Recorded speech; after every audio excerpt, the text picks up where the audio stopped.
Welcome to a Monday edition of Beyond the Arc. I'm John Gonzalez alongside our NBA insider, Bill Ryder, who is still live in Las Vegas, just tearing up that town, gambling, staying out till 2 a.m., I imagine, partying with rock stars, right? What are you doing over there? Why? When did I get so lame? There was a time when I worked for a lesser place, Fox Sports, but thanks to them for employing me, when I would come here with my laptop and I would sit at the tables and write columns while I played poker, and if the phone rang, I'd walk away and just – no, man, like other than hoops, yesterday was an off day in terms of availability.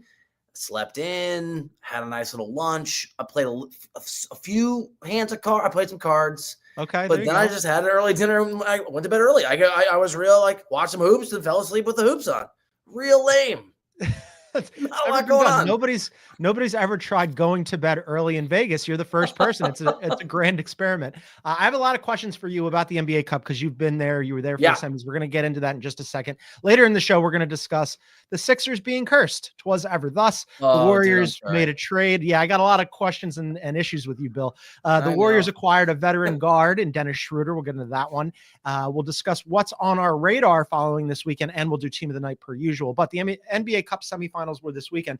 I just want to start with, you're there on the ground. It was hard for me to parse. I had the HQ hits. I'm watching on TV. They had the theater lighting, so you couldn't really see the crowd, but it looked like there were some empty seats and it sounded kind of quiet. What was the vibe there? I wanted to trade notes with you on this. That's really interesting because actually the first game, the crowd was really good in the sense it was all Hawks fans, which was a surprise. It was a very pro-Atlanta vibe. And yes, it was not, in terms of fan, there were people there, and there was kind of a cool energy. The second game was the more interesting game. It was the better game. I think people were clearly more interested in it. But it felt like Hawks fans traveled really well. The thing that struck me, and maybe it impacted how I saw things, is you know how in the playoffs, especially conference finals and beyond, there starts to be an energy to the event. And so post-game, family and friends are hanging out. Family and friends hang out on the court, or they hang out. And there's just a different sort of vibe to it, and the players are – I'm not sure they're loose, but when they're talking, there's a focus. It had that energy.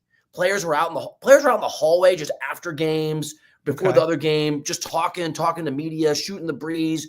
Family. There was just like a really cool event energy behind the scenes that was really interesting. I don't know that it was the same thing in the stands, but I think guys like being here, and I think they're really into the tournament because it's not like it's not like a regular season game. Like it felt like I was in terms of the reporting and going to the locker room and talk. And I bumped into 2 GMs and several executives I know.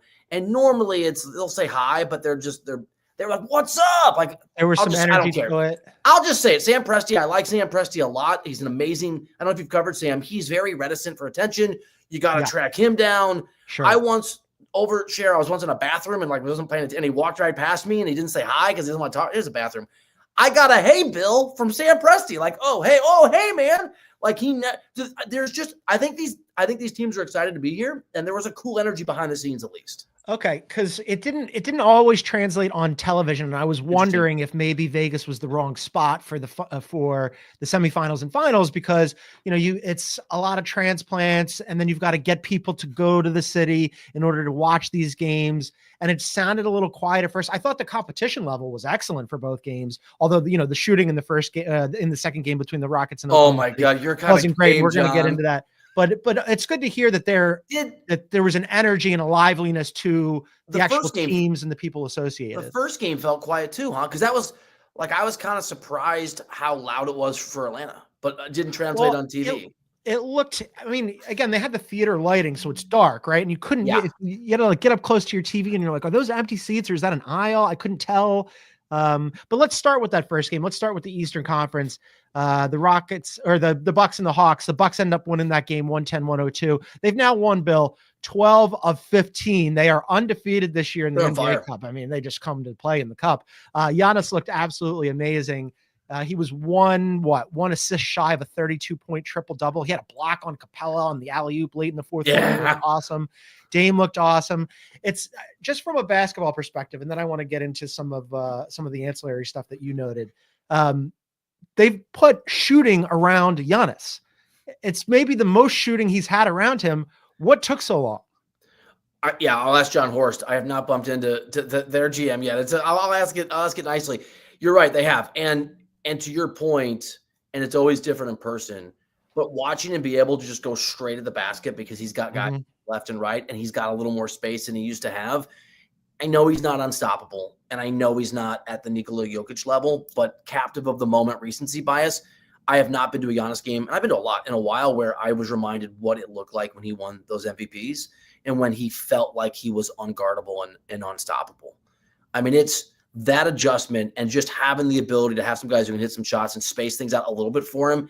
It's easy sometimes to forget when things are going badly. I'm not sure there's anybody better in the NBA when they get ahead of steam who is better at just going to the rim and getting buckets and being basically someone that you cannot stop if he has a little bit of space.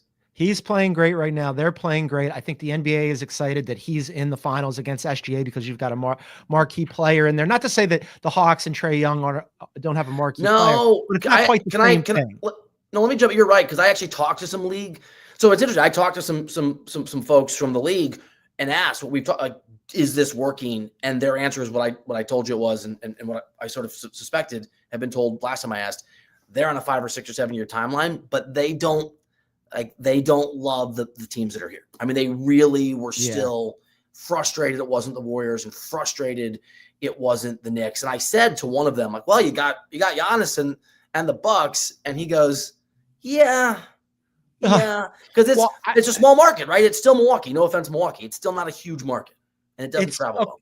It's not a big market. He is a big star, so I guess you get a little bit of that. But they got a problem then if that's the case, because if you look, and we're going to talk about the Thunder in just a second, but SGA is playing as good as anybody in the league right now. And the Oklahoma City Thunder are here to stay. So if that's the case where they're not loving the markets, you got to figure out a way to market Oklahoma City because they're going to be here for the next 4, 5, 6 years with SGA at the front. You got to figure out a way to make that a big deal. I think they can make the Thunder work because the Thunder aren't just great. They're really easy and fun to watch. But you're right. Like you can pick them. I think this is my view. You can pick a couple small markets and they can be sensational as long as the Warriors are good and LeBron's team is relevant. Or we've never really had the Knicks be an actual impact team that matters. But if that's obviously New York City, I think though when you start to get into multiple small markets, you can't have multiple. And so I think you would choose. I think you would choose Oklahoma City over the Bucks every day, even though the bigger stars in Milwaukee and they've won an NBA championship.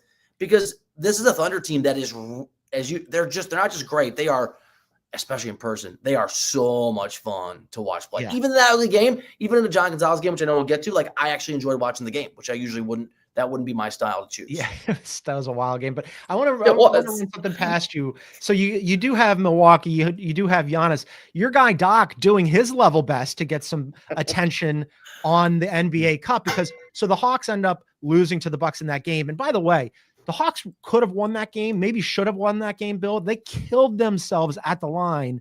They shot 34 free throws. They made just 64%. If they shoot 75%, they might win that game, probably do win that game. Trae Young, by the way, goes for 35, 7, and 10, almost had a triple-double himself.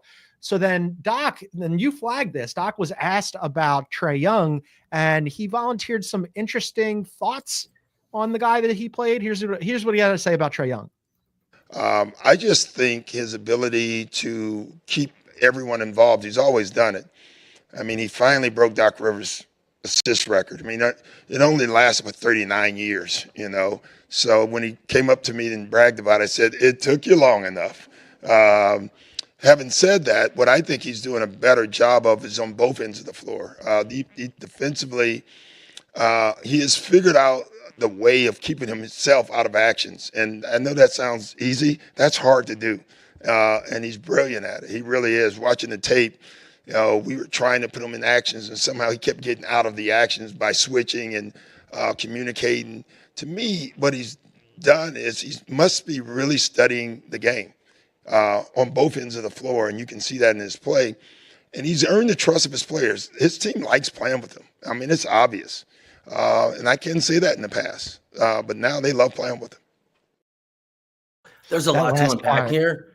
I know. All right, so let me hit that because I think before you and I were working together a couple years ago, I wrote a pretty long reported story on the Hawks and some of their dysfunction, and it was reported. And part of the reporting was me writing and reporting. The locker room can't stand Trae Young. It is a major part of the problem. It is a huge evaluation for this organization and what they do with DeJounte Murray versus Trae Young. They think Trae Young is much more talented and has a higher ceiling, but they also think he's a bad teammate. And it got a lot of pushback, and a lot of Hawks officials were frustrated. And I got some phone calls, and I was one of those, you're a reporter, you know this, where what are you doing? And you say, it's true, and I know it's true. People were angry. So I have mixed feelings here, because on the one hand, it's always nice as a reporter for someone to confirm publicly what everybody knows. Everybody knew this was true on the NBA. People hated Trae Young. And I think it probably is true that Trae Young is more liked in that organization. That's a big improvement, and that matters in the context of what the Hawks can be and why maybe there's a higher ceiling than years past. But also, that's none of Doc Rivers' damn business, and he shouldn't be sharing that.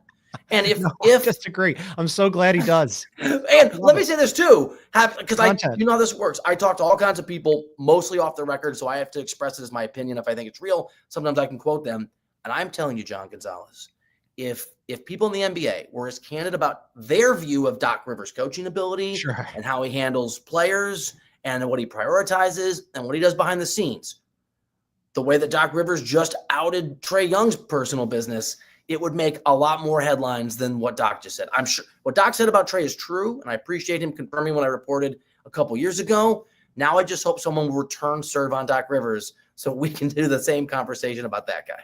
Doc has been amazing for us as content creators forever and ever and ever. I love just like when he was here in LA, when I first moved out to LA and I was going to a lot of Clipper stuff, just being able to like put the microphone in front of him and just be like, thank you so much for whatever's about to come out of your mouth. And it just continues. I mean, but he's not wrong about this. And like you said, you've reported on it. We saw what happened last year where there was a debate about were they going to unplug DeJounte Murray or Trae Young. And then the general consensus was people weren't sure what kind of market you were going to get for Trae Young and if people wanted to even play with him. And this season, to whatever extent that was true, and I do believe that was true, this season, he has become, to tie it into what Doc was saying earlier in that quote, he has become a different kind of player. He has become a pass-first point guard, a facilitator. He's not really been very efficient shooting basically in his career, and especially this season. His shot's been a little wonky, a little unreliable, even though he's hit some big ones.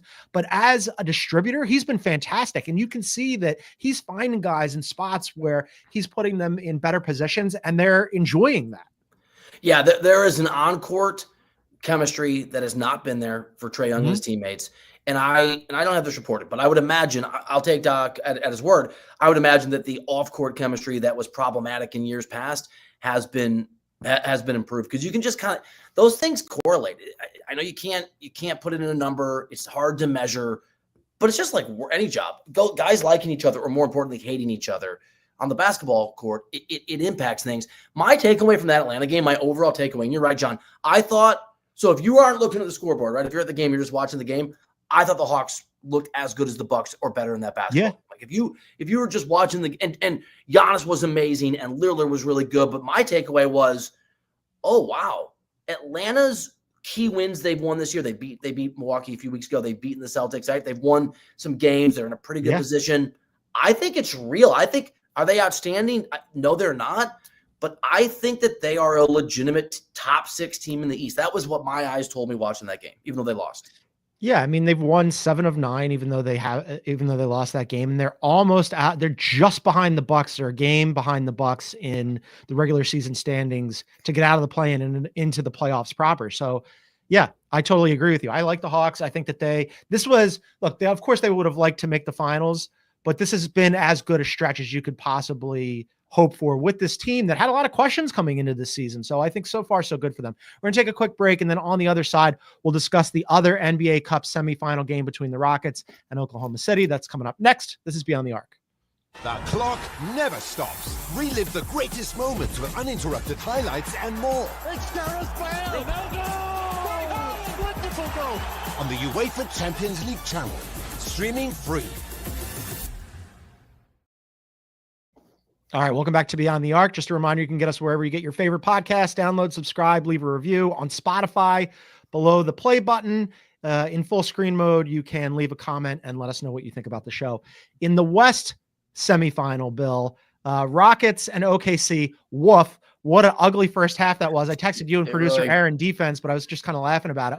Oklahoma City only scored 41 points at the half. It was their lowest scoring half for this entire season. And yet, Bill, they come out in the second half and they end up scoring in total 111 points. They put the afterburners on, and that's Oklahoma City. They can have a bad half. They could have a bad stretch, but there's so many options there. And SGA, at no point in that game did I think, oh, this is going to be like a single digit or low double digit points for SGA. He didn't look panicked. The whole team was just like, it'll come eventually. And then it did. That's exactly right. And the Rockets demonstrated for us exactly what we talked about, the difference in these teams. Because the first half was Rockets basketball, which, by the way, the Thunder can do too, right? They can both be really athletic, and they can get in your grill, and they can make life miserable, and it can be a John Gonzalez, non-score fest, that you love, that 80s. But what the Rockets can't do, they're literally not capable of doing it just yet as they're constructed, or their development of these young guys, is they can't do what you just noted, is just come out and be like, cool defense we did in the first half. We're going to be the offensive team in the second half. And you made a really interesting point that I think is really on point. Like what the message was in the post game from those Thunder players, that sounds like a cliche, but it didn't when I was sort of talking to guys and listening. They don't talk smack. They talked about this. They don't get in people's grill. They don't panic. They have this very just, we believe in ourselves. We think we're awesome, and we're just going to go to work and just do what we do, and we think we're going to beat people. And it was a very mature, it's what it sounds like when a team that has won multiple rings says after they've won the first one and they've won the second, and they're just, we're going to, it sounded like what the Warriors used to say, sort of when they were chasing multiple rings, like whatever, we're going to go out there, we're going to do our thing, we're going to be pros. And that's a young team that doesn't want anything, sounding as professional as any team in the NBA. And I think that matters. How they conduct themselves is they're just like so smooth, so cool under pressure. And that whole, like, they don't talk trash thing, in contrast to at least Dylan Brooks on the Rockets, who, he's so excitable. He loves to yell at people, like everybody loves to hate him. He's a villain. But the Rockets, I mean, like, putting Dylan Brooks aside and how they conduct themselves, I do believe in the Rockets. That defense is real. The problem is, as you noted, they don't have an SGA. They don't have a Jalen Williams. They don't have somebody like, Hartenstein, who is just efficient at what he does, right? Where, like, they don't have a closer, really. I mean, in that game, Amin Thompson was their leading scorer. I love Amin Thompson. He's not somebody that you're going to go to late in the game. They close with him, and that's great because he can do so many different things. But he's not the guy where you're going to go, go get us a bucket. Dylan Brooks can't be that guy. Some nights it's Jalen Green, wasn't on Saturday. Some nights it's Fred VanVleet, wasn't on Saturday. Alperen Şengün had a pretty bad game until the fourth quarter offensively. This is one of those situations where you and I have discussed the Rockets and whether or not they need to make a move. And we basically came down to, they could keep their powder dry. They don't necessarily need to do it right away. And I think that's probably true, except in a game where you do need some offense at the end, who's your guy? So I think eventually, I'm gonna fall back to, I don't think they're a championship level team this year, and that is okay. Like, I think they're going to ladder up, right? So I think eventually your guy Şengün and Green can be those guys. I also think that Fred VanVleet was a great addition, and he's a winner, and more than that, he's a pro and he's a veteran. But eventually, I think maybe it's that guy is unplugged if you're going to upgrade it, because I wouldn't change the core. But maybe VanVleet's the guy that in a year or two, you have a significant upgrade there at that position, at that spot, and you have somebody. Because the thing about the Thunder is it is homegrown, and it's largely a drafted reality where they've gone out and they've drafted and developed players, and the Thunder do that really well. And SGA is a different reality. Now, they did fleece the Clippers in that trade, so it's still a product of Sam Presti's sort of wizardry. But they did plug in a guy who runs the offense and is the closer, who was somebody else. And they were able to recognize what he was going to be when they moved Paul George on. So it is a similar thing. They just did it ahead of schedule, and they did it in a way that maybe none of us saw coming. So I don't mind the Rockets supplementing and bringing someone else in. I just think it doesn't have to be now, and it doesn't have to be at the cost of your core. Yeah, I think that makes sense. You do have to consider the timeline, right? Because they're not Oklahoma City this season, and I'm not sure that they're one move away from being Oklahoma City. But they did for a lot of that game. I mean, look, part of it was Dagnall was asked about it at the half, where he was like, oh man, that defense for both sides was amazing, right? And he went, it is, but also, like, we did get a lot of good looks. They just didn't go down. Oh, is that what he said? Because I can't hear when I'm at these games. I can't, obviously. That's funny. And I totally agreed with him, because there were looks where I would vote for both teams where I was like, some of these shots got to fall, right? The problem was they started to fall for the Thunder, and they never did for the Rockets. The Rockets shot 36.5% from the floor and 24% from three. They are and have been all season one of the worst shooting teams in the NBA. As an offense, they're middle of the pack, but as a shooting team, they're horrendous. And in one of those games where in the second half the Thunder start to like make shots, you're in trouble. So it's something to consider as they go forward, like how they figure out like adding that extra piece. But you're right, it doesn't have to be this year. Can I also just, I know we know, but I just was thinking about this. They don't have Chet. I mean, the Thunder are so good. They're outrageous. And so deep. And without Chet Holmgren, they do so many things well. And I know we've had it again, when you see it in person, you just see with your own eyes, like they can do everything you need to do on the basketball court exceptionally well. And they have multiple guys who can do it. And their second best player and one of maybe the best players in the NBA isn't even healthy right now and will be. I love the idea just academically of what Dagnall will do with him and Hartenstein, either playing them together or staggering them, like the different looks that you can throw at teams. That all of a sudden becomes, one of their main weaknesses last season is going to be a huge strength when they're fully healthy. And they're already really good even without them. A team that is not really good, Bill, the Philadelphia 76ers. So I feel guilty here. I want to let people know about what happened. So on Friday, I get a text from you, 2:40 our time. I'm going to read the text. The text says, from you, Sixers win next 3 games, in parentheses, they're easy ones. We might wake up and they're a play-in team already, and you added the eyeball emoji. I wasn't trolling you. I meant it. Within 24 hours of you sending that text, Embiid fractured his sinus, so he broke his face again. He's out pending further evaluations. Jared McCain, who has been the only bright spot, their Rookie of the Year candidate, got a meniscus tear, needs surgery. He's out indefinitely. And oh, by the way, one of those easy games that you flagged, they lost that. That all happened within 24 hours of you sending that text message. Now you must see that they're cursed. You must see it. I'm in it. Well, I don't even remember. I just there's no space left in my brain for the pain of the Sixers fans. Was it Charlotte, and somebody else? What were the 3 games? They were very winnable. They play They play the Hornets today. Yeah. Yeah.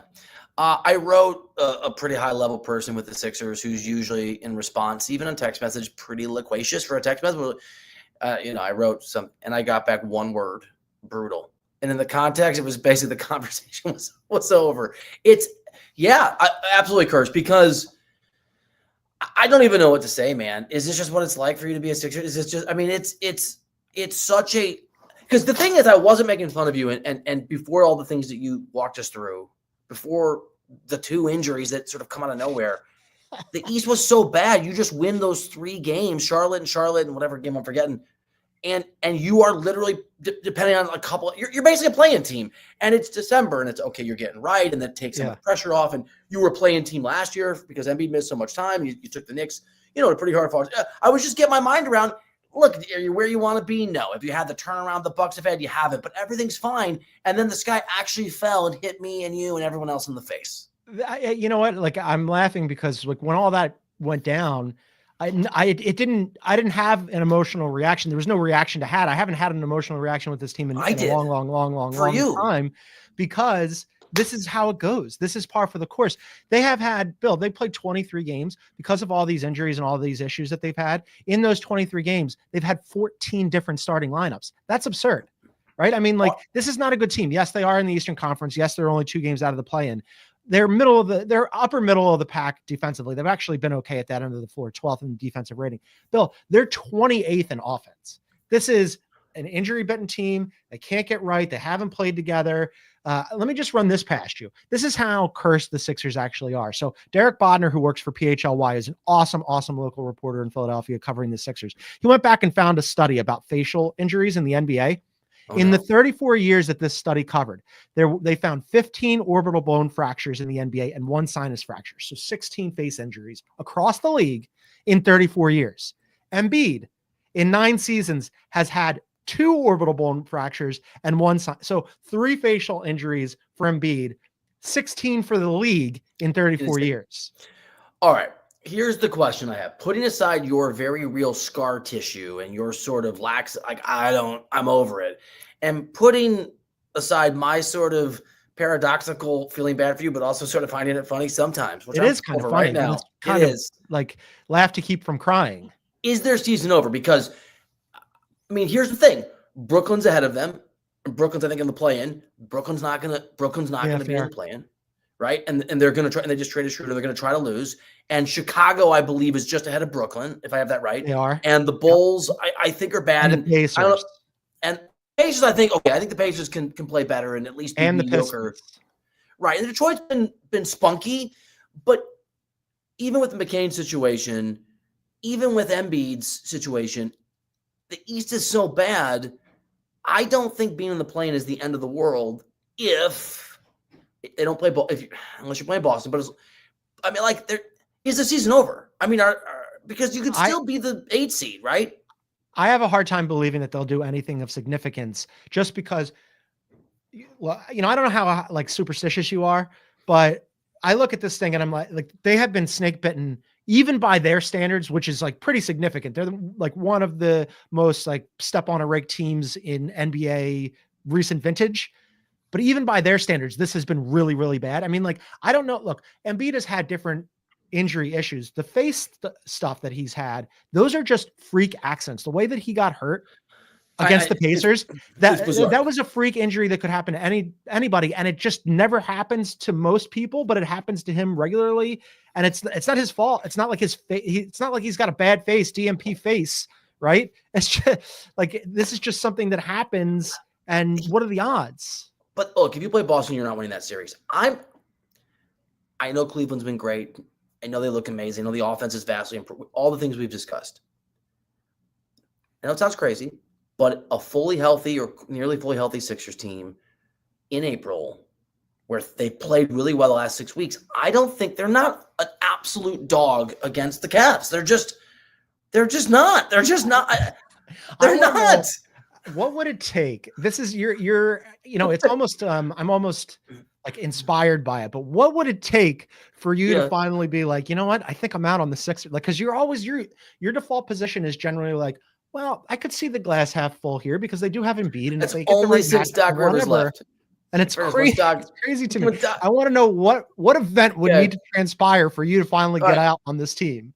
I have 3. If they fired Nick Nurse, okay. I'm out because I think he's a really good coach. If Paul George announces he wants a trade, he wants out or something crazy, right? And if I was sure, if we had a long enough injury that Embiid is just out for the year, out for like last year, they were able to withstand that because they built up a big sort of cushion. So Embiid, they have no margin for error. So this, breaking your face doesn't help. But Embiid doing something where it's 3 months, I'm just saying, if you get into the play-in, I know it's not likely. Look, you can't beat the Celtics. You can beat the Cavs, maybe. It's not impossible. I don't know, man. It's like, they rehired Doc, producer Aaron. I'm out forever. If they rehired, I mean, like with Steph and like his ankles flare up or something, right? But now it's like, oh, Embiid's face is acting up again. What are we even doing here?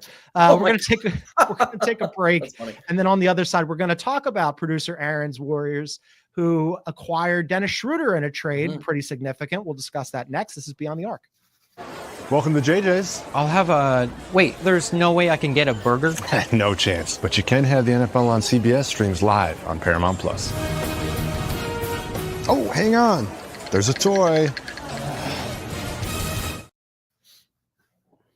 All right, welcome back to Beyond the Arc. Just a reminder that we are on YouTube Monday through Friday, most days. Not tomorrow. Tomorrow night, we're going to be live after the NBA final game. But come and join us at Beyond the Arc CBS. Hit the like button, leave a comment, subscribe, and click on that little bell symbol so you get notified when we go live, like tomorrow night. All right, for this trade bill, this is interesting for a number of reasons, and I want to get into what happened with the Warriors last night as well. But the Warriors acquire Dennis Schroder for 3 second-round picks. They ship out D'Anthony Melton in that deal as well.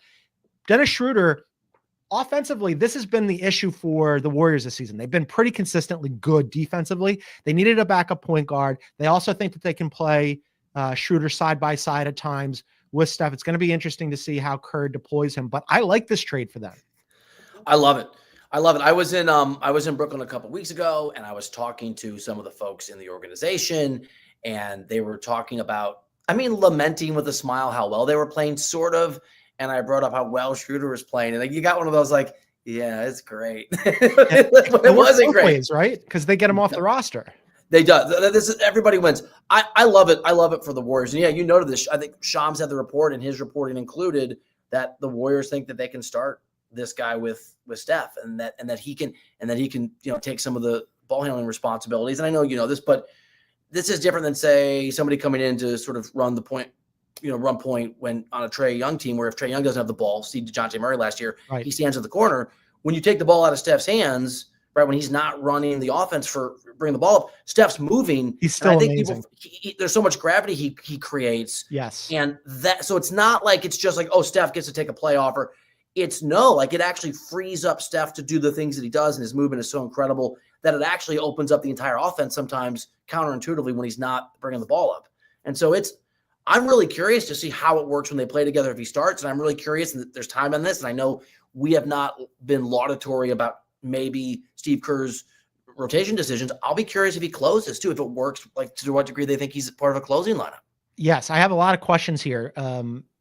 On the surface, I love this move. I think it works, as I mentioned, for both teams. But yes, I want to see how it works functionally, because you could play them side by side. You could stagger them in the absence of a real backup point guard. And you're right about Steph. I mean, take the ball out of his hands. It doesn't matter. He's still amazing because of the gravity and the way he hunts shots and like how he's always moving. That's not a question for me. One of the questions I do have, though, because they've been looking for like really a backup playmaker, is Draymond has been doing a lot of that. So what does it look like with, him and Draymond on the court together? Is Draymond now more like doing his more center position role? Is he going to have as much facilitating happening? And they're deep already, right? So I love it, but it's not as if they're thin. And so in a rotation that Steph Curry already said he thought was maybe a little too many guys playing too many minutes, and which is counter to what Kerr wants to do. It is you're right. There's a lot of functional questions, but how this works and what some of the dominoes are. But I'm with you. They need offense, and the offense. Schroeder's having because he plays for the Nets, or did a really under the radar, outstanding year offensively. Yeah. Super efficient, like 18.5 points per game, career high in assists and steals per game, shooting the lights out. He's been really good at the line. I like it. But yeah, the domino effect too, what does it do for like Podziemski minutes or Buddy Hield minutes? So something to keep an eye on. Last night, just while we're on the topic of the Warriors, and I guess we can start this as our weekend radar segment. This was on my radar last night.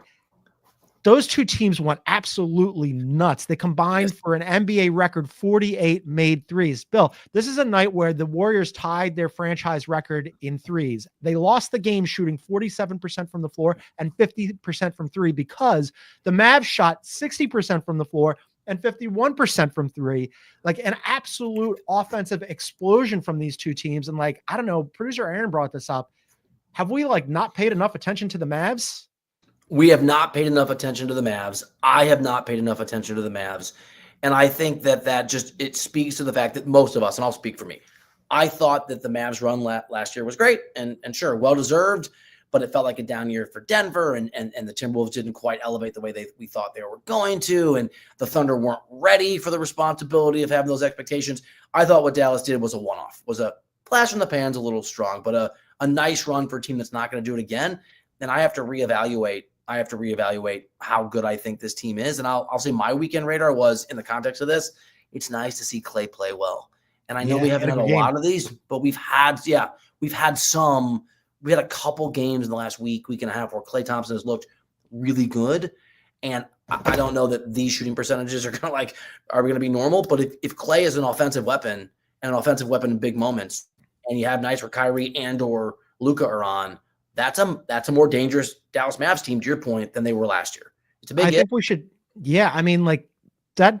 I'm with you that to start the season, I wasn't really giving them enough credit because they did look a little wonky, but we should note that like Luka wasn't playing like Luka, right? I mean, he came in as an MVP candidate and he got off to a really slow start. Last night, he looked unbelievable. 45-point triple-double. Bill, they're now what? They've won 12 of 14. They're now solidly in fourth place, tied record-wise with the Rockets for that 3-4 spot. They're putting everybody on notice right now. I mean, last night it was eye-popping to me because in any other night against any other team, the Warriors win that game comfortably. And also, if you're the Warriors and you're in this stretch where you've lost 8 of 10 and you play like that, and then you lose, you got to be like, what do we got to do to get a W in this league? It's demoralizing because you're right. They hit everything they hit almost every shot that they took, and they've blown multiple double-digit late leads in games over the last few weeks. They have found sorry, Aaron. They have found incredible ways to lose basketball games. Yes. Yeah. I mean, by the way, what was their 3-point shooting percentage? They shot, let me see here, 50. 50 That's from 3. dumb. How do you lose that? That's incredible to lose that basketball game. They should not have lost that game. The Mavs also Mavs shot slightly better, 51%, but still, that's just absolutely ridiculous. That's amazing. By the way, while we're on this topic, I want to mention, they gave up 81 points in the first half. But again, look, the Warriors have been good defensively. That wasn't, to me, a failure of what are the Mavs doing or what are the Warriors doing defensively. That was a Mavs could not miss a shot last night. Everything they threw up went in. Yeah, so what are you going to do? I'm with you. That's one of those just if you haven't lost, what is it, 8 of 10, I think you just sort of roll you shrug your shoulders, say on to the next one. But to your point, that would be very demoralizing in the context of the run they're on. Well, and then I went and looked at the schedule, and you're like, okay, well, this has got to get better for them eventually, right? At the Grizzlies, at the Wolves. Wolves are playing much better. Yes. Grizz second place, right? All in the West. Then you've got the Pacers and Lakers. That's a little bit easier. Then you're at the Clippers. Clippers have been a tough one at home.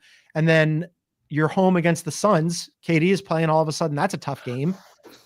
That's my Those other are not easy games. That's not an easy stretch either. No, it's not. And that brings me to my weekend radar. Kevin Durant back, 2 wins. Kevin Durant plays for the Phoenix Suns. When he plays, they are one of the absolute best teams in the NBA. And so part of on my radar, what you're talking about is the ridiculously difficult West we anticipated this year. Felt like it sort of didn't materialize in the early part of the year, but the Thunder are amazing. The Rockets are ahead of schedule, and they're tough out against anybody. You just noted we're not giving Dallas enough credit. I was sort of high on what the Grizzlies could be this year. And watch out, because if KD's on the floor and if he can stay healthy, Phoenix is another team that one of those, like, I don't think Phoenix can beat everybody in the playoffs if I decide now, but when he plays, it looks like they can beat anybody. Like, they could upset a team in a 7-game series they're not supposed to win. When Kevin Durant plays, the Phoenix Suns are amazing. It's a completely different team when they have him. And by the way, in the same way that we were talking about how the Mavs got off to a little bit of a sluggish start, and then all of a sudden Luka starts to look like Luka, and they're pretty solidly a top 4 team in the Western Conference right now. The Suns quietly, despite the fact that KD was out for so long and they lost, the preponderance of those games, Bill, they're still in 6th place in the Western Conference. Like, if he stays out there for like a considerable amount of time, yes, I could see them climbing the standings there. It's just like, it's night and day when he plays. He's that good.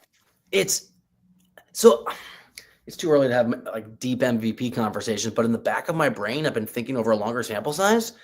If the Suns, win 80% of their games this year when Durant plays or something crazy, and they get to like 2 or 3 or 4, do you have to start having a Kevin Durant in the mix conversation? Because it's the definition of value. For me, the definition of the Joker numbers are just like so outrageous that it's hard for me to imagine voting for anybody but him. And if I did, it would probably be SGA, just because he's the best player on the best team in the Western Conference by a lot. So yeah. And then, as producer Aaron points out, is he going to get to the 65 game threshold? I doubt it. That's fair. They're 13-2 with him, I think it's just, yeah, he's and really by the good. way, Giannis also at the you're right. Like, Giannis. There's 5 names on the ballot, so it's always it's that 5th name is the name that is up for debate, because the other ones I think are going to be right in. If he got to the threshold, just disrespect Jason Tatum all over again. Oh, yeah. All right, I got 2 silly ones for you. Well, one that's not so silly and one that is silly, but I'll start with the not so silly one. So we mentioned that the Mavs and the Warriors combined for the most made threes in NBA history in a game.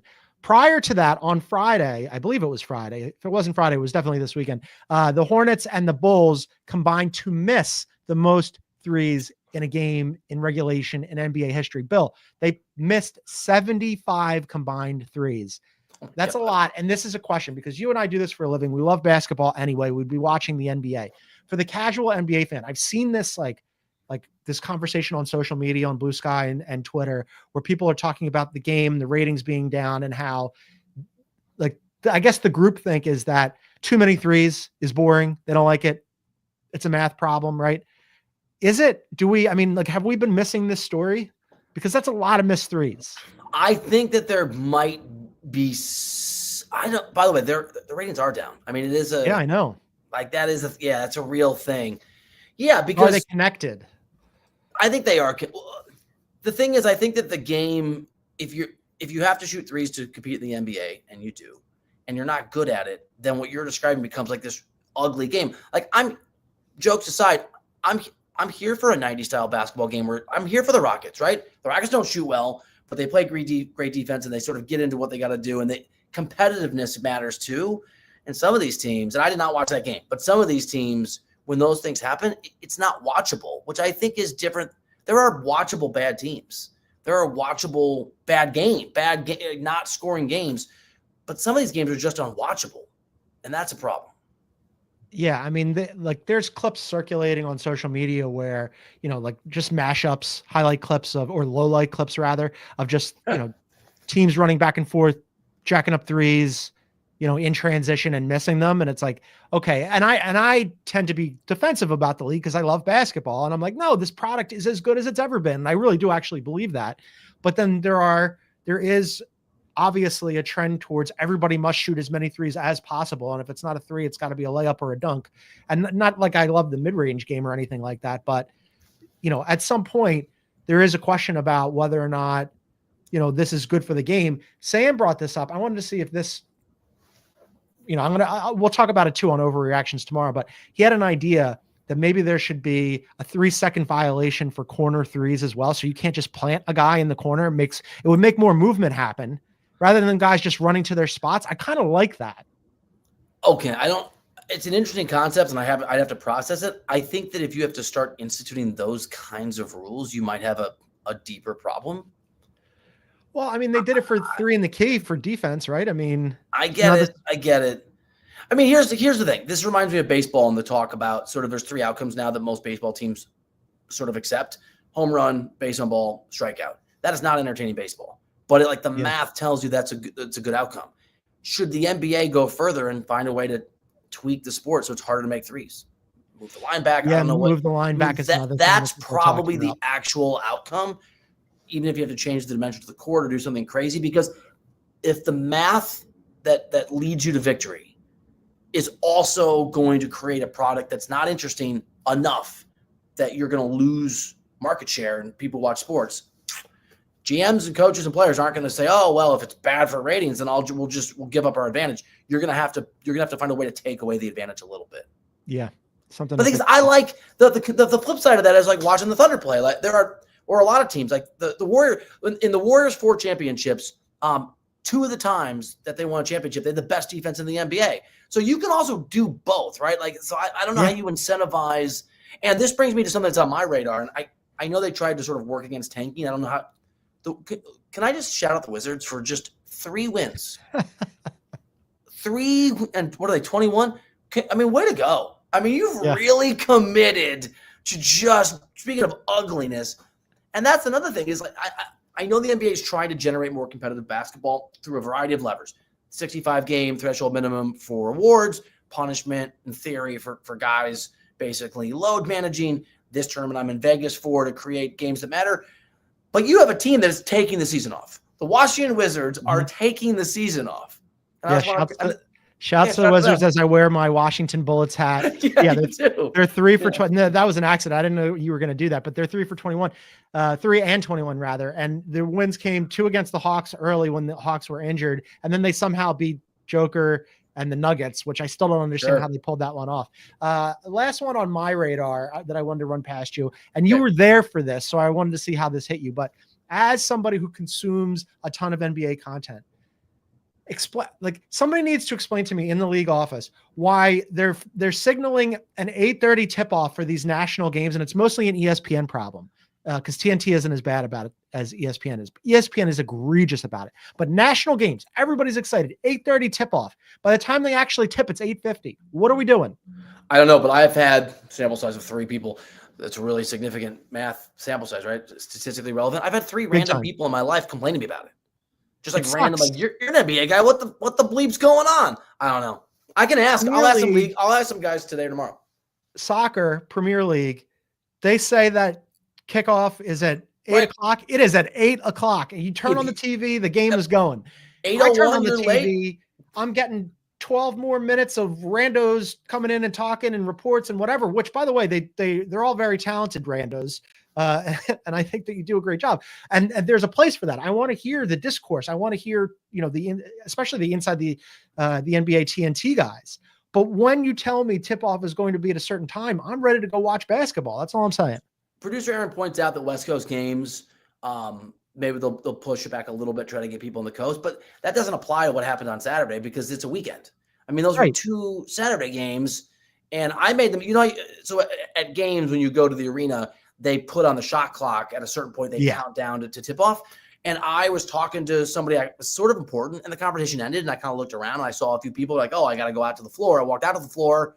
Should have been, 60 seconds left. It wasn't. I turned around and went back. It's even on a weekend game in Vegas, right? And by the way, there is no time in Vegas. I don't even know what time it is or what day of the week it is. So just start it when you say you're going to. This is my old man shakes fist at cloud take, and I'm going to die on this hill. Let's do team of the night. I have a few. I almost went Lakers because LeBron coming back, but I'm going to go Mavs, and maybe you are too. Just such an incredible performance. And again, for me, just heartstrings or just nostalgia. I like Klay Thompson, and I like the idea, even if it's maybe not realistic, that he can get back, at least offensively, to something approximating the form that not only showed during the heyday, there were times last year with the Warriors where he's really, really good. Just he was inconsistent. If he can be more about last night than he is on off nights, I love that for him. And I think it makes Dallas a markedly more dangerous team. So all the way around, very big night for the Mavs. Yeah, it's the Mavs. We're in agreement here. I mean, they put up that many points. Here comes Luka, tied for third with the Rockets, half game out of second place. This is the first time, by the way, that the Mavs have won team of the night, which is kind of wild. Crazy. But now it's like, okay, we weren't paying attention, or maybe we weren't paying, I'll say we weren't paying enough attention. Now you must pay attention to that team. What they did last night was remarkable, and that's like an uh-oh moment for the rest of the Western Conference. All right, that's going to do it for us today. You and I are going to be on CBS Sports Network tomorrow at 2 p.m. Eastern, and then after the NBA Cup Finals tomorrow night, we'll have a live YouTube post-game show. You can find us on YouTube at Beyond the Arc CBS, so be sure to come and join us for that. But we'll have all the previews and predictions. We'll do overreactions tomorrow on CBS Sports Network. That should be fun. But for now, for our NBA insider, Bill Ryder, who's going to go and rock out in Las Vegas today, go and have a good time, win a lot of money, buddy. I'm John Gonzalez. We thank you for tuning in. We'll see you tomorrow.